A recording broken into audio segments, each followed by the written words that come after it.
राहे वो चढ़ावो तोरब भाई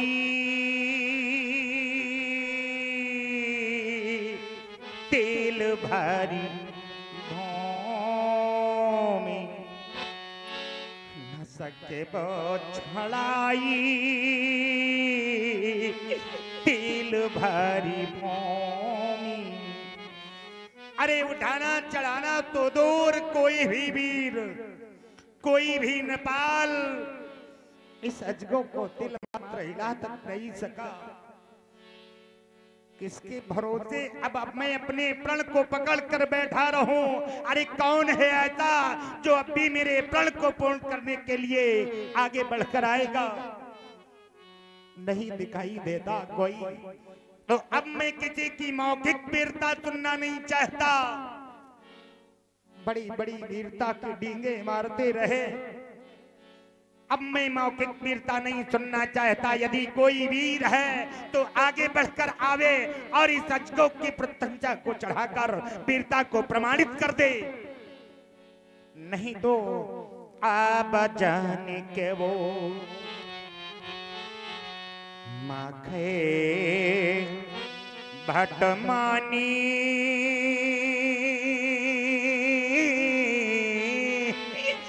ये वीर वीर मही में जानी वीर वीर।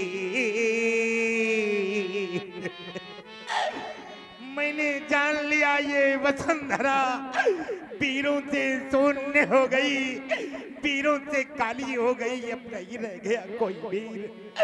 जबकि मेरी बेटी के विवाह को सुनकर आए दीप दीप के भूपति,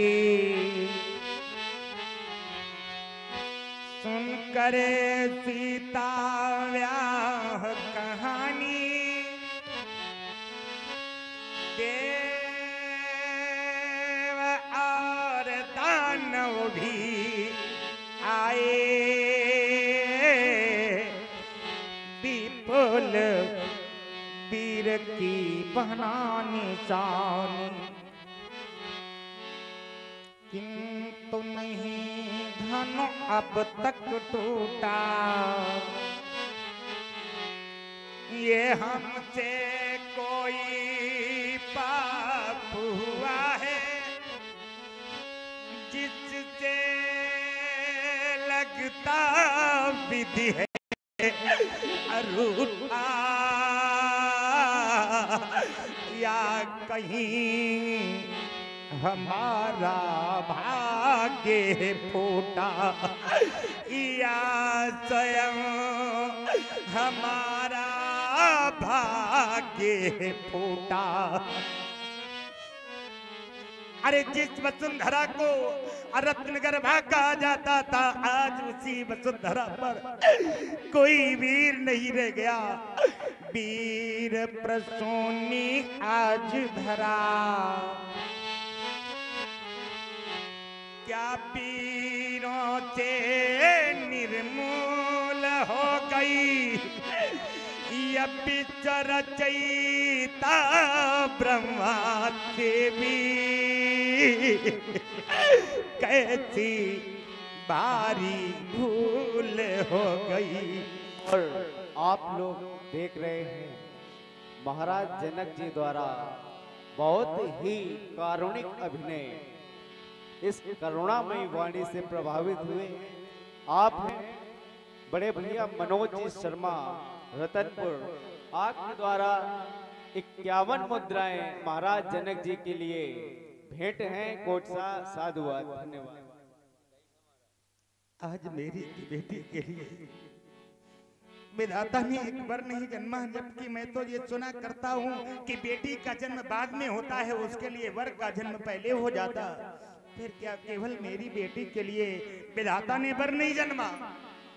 अरे जिस समय घर में कन्या का जन्म हो जाता है, कन्या के जन्म लेते ही माता पिता बेटी के लिए चिंता करने लगते हैं, सपने सजाने लगते हैं। जब गृह में बेटी का जन्म हुआ, पिता के उर में जन्मी चिंता, ज्यों ज्यों बेटी बढ़ती जाती, त्यों त्यों बढ़ती जाती चिंता। जैसे ही बेटी बड़ी होने लगती है तो पिता की चिंता बड़ी होने लगती है।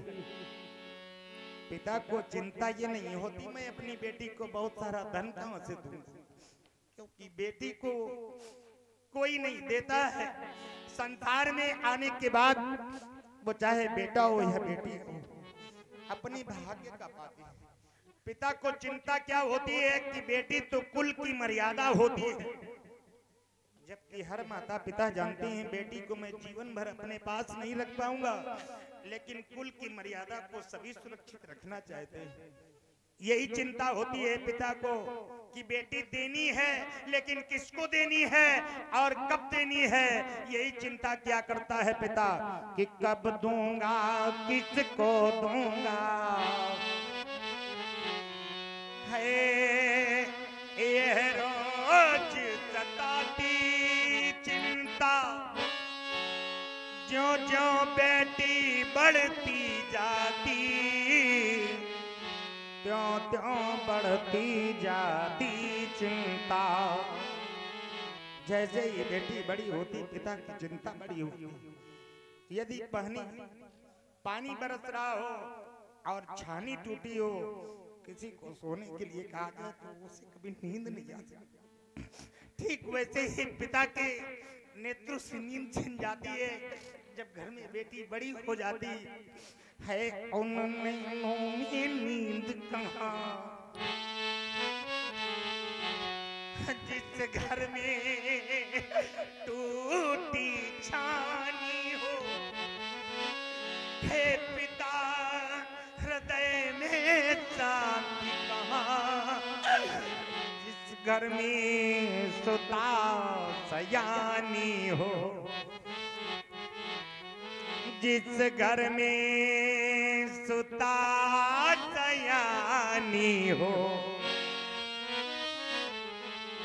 जब बेटी सयानी होती, जिस समय पिता की दृष्टि बेटी पर पड़ जाती, पिता की हृदय में बार बार यही कल्पना होती कि हाय रे विधाता, कब वो दिन आएगा जब मैं अपनी बेटी के हाथ पीले करूंगा। कौन सा वो दिन होगा जब बेटी का पाणी ग्रहण संस्कार करूंगा। परंतु बड़े भाग्यवान होते वो पिता जिन्हें विधाता बेटी देता है। उनसे भी बड़े भाग्यवान वो होते जिन्हें कन्यादान करने का अवसर मिलता है। हाँ, बच्चे शोर मचा रहे, इनको शांत करा दो। अभिनय, क्योंकि गंभीरता का अभिनय है और गंभीरता से ही सभी लोग सुने। और आप हैं आदरणीय लखनलाल जी, जनपद उन्नाव से पधारे हुए हमारे आदरणीय लखनलाल जी त्रिपाठी, जो कि जनपद उन्नाव से पधारे 21 मुद्राओं से राजर्षि जनक जी का सम्मान बढ़ाया है। साधुवाद के पात्र हैं, आशीर्वाद की कामना करता हूँ। अभिनय का विषय अलग होता है। जहाँ भाव होता है, जहाँ अनुराग होता है, वहाँ राग बहुत दूर दूर तक नहीं रह पाता। लोग प्रयास भी करते हैं कि मैं राग में डूब जाऊं, लेकिन अनुराग में डूबने के बाद किसी राग की ना आवश्यकता पड़ती है और ना ही राग रह जाता है। बेटी का विषय बड़ा गंभीर होता है, लेकिन बेटी को समझ वही सकता है। अरे जिनके पैरों में कभी बीमारी नहीं गई, क्या उन्हें दर्द का एहसास हो सकता है। परंतु क्या करें, ये विधाता जिसे बेटी देता है उसे सौभाग्यशाली बनाकर बेटी देता है।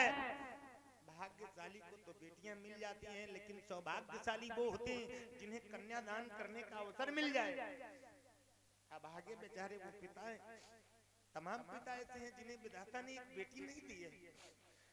और तमाम पिता ऐसे हैं जिन्हें बेटी तो मिली है, बेटी नहीं बेटियां मिली हैं, लेकिन कन्यादान कभी नहीं करने को मिला। आज उन्हीं बागों की श्रृंखला में आ गया ये जनक।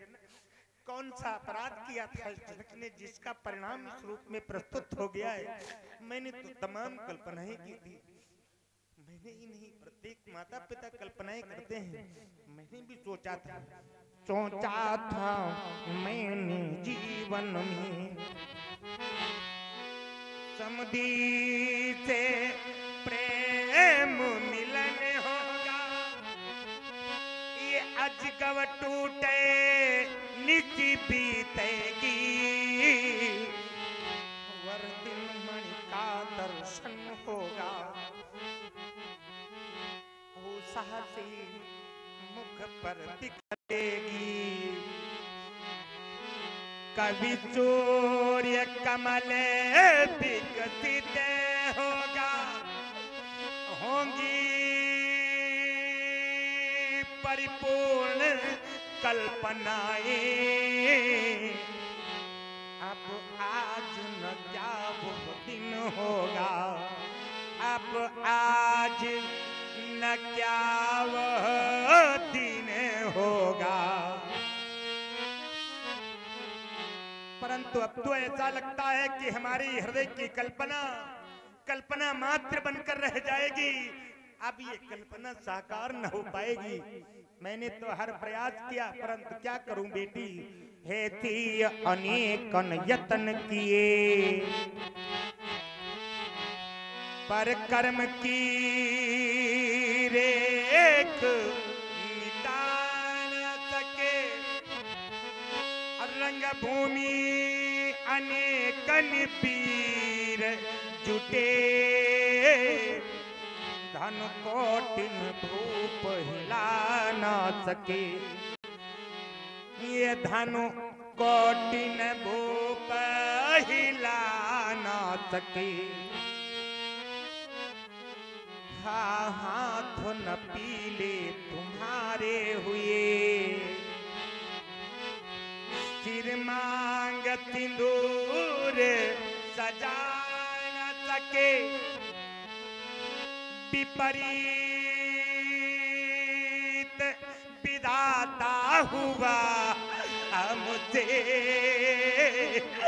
हम द्वार पे डोली मंगा ना सके। आज वो विधाता ही हमसे रूठ गया, लेकिन क्या जाने ये संसार के लोग जिनके पैरों ना पिवाई फटी,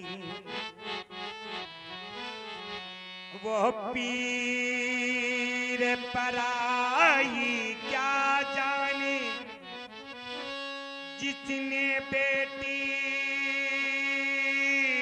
जाई नहीं, वो बेटी का दुख क्या जाने, वह बेटी का दुख क्या जाने। बेटी होती है बेल धान, जो कहीं और उगाई जाती है, समयानुसार फिर वही बेल कहीं और लगाई जाती है। बेटी तो पराया धन होती, लोग प्रायः कह देते कि बेटी तो पराया धन, लेकिन कभी विचार नहीं करते। मेरा तो मानना है कि बेटी पराया धन नहीं होती, क्योंकि हमारे शास्त्र, हमारे पूर्वज कहते हैं कि कन्यादान के समान संसार में कोई दान नहीं। जब कन्यादान सर्वोच्च दान है और पराये धन का दान कभी दान नहीं होता, इसलिए बेटी की समता पराये धन से नहीं की जा सकती। बेटी की तो समता उत्तम धन से की जा सकती, जो सभी धनों में उत्तम है। अरे बेटी वह उत्तम धन होती, जो तो कुल का कल्याण करे। अरे बेटी के द्वारा दो कुलों का कल्याण होता। एक वह कुल जहां बेटी का जन्म हो जाता, कन्यादान से उस कुल का कल्याण, और दूसरा वह कुल जहां बेटी ब्याह कर चली जाती, तर्पण क्रिया से मृतक अवस्था में जिस कुल में बेटी ब्याह कर जाती है उसी कुल में जलदान करती है, तर्पण क्रिया करती है। तो उस कुल का कल्याण तर्पण क्रिया से, इस कुल का कल्याण कन्यादान से, अर्थात बेटी वह उत्तम धन होती जो दो कुल का कल्याण करे। बेटी ही जग में आके ये नर सृष्टि का निर्माण करे। बेटी के द्वारा ही संसार का निर्माण होता है, इसलिए बेटी को पराया धन न कहना। जाओ बेटी महलों में जाओ, मैया को धैर्य बंधाओ, क्योंकि तुम कोई साधारण कन्या नहीं हो, आत्मा तुम हो धरा की। सिंदूर तक है मिली न पाया, निमिवंश की इस बाटिका में एक सोमानो सुरभित खिल न पाया। बड़ी अभिलाषा थी मेरी बेटी जो कि कली है ये पुष्प बनेगी, लेकिन नहीं बन पाई।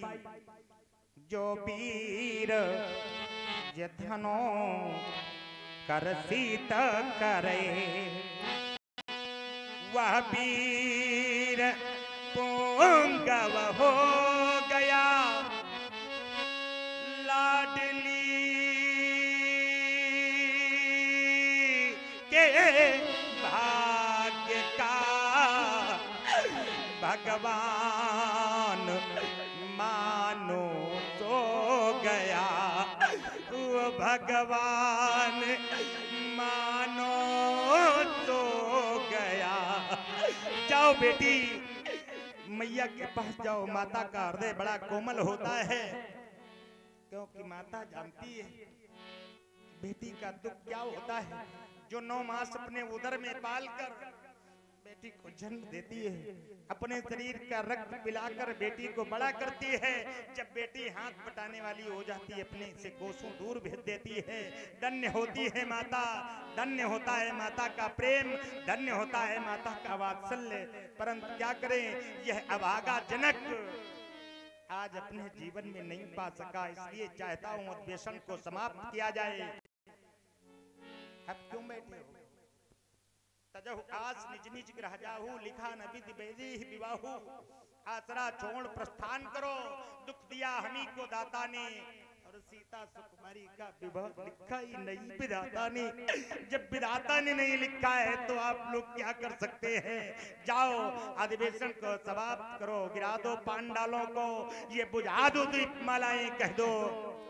इन पालों से सभा छोड़कर निज भवनों को अब जाएं। धनुष भंग नहीं हो सका, ये सभा करा दो भंग। बिगड़ गया मिथिलेश की रंग भूमि का रंग, रंग भूमि का रंग, रंग भूमि का रंग।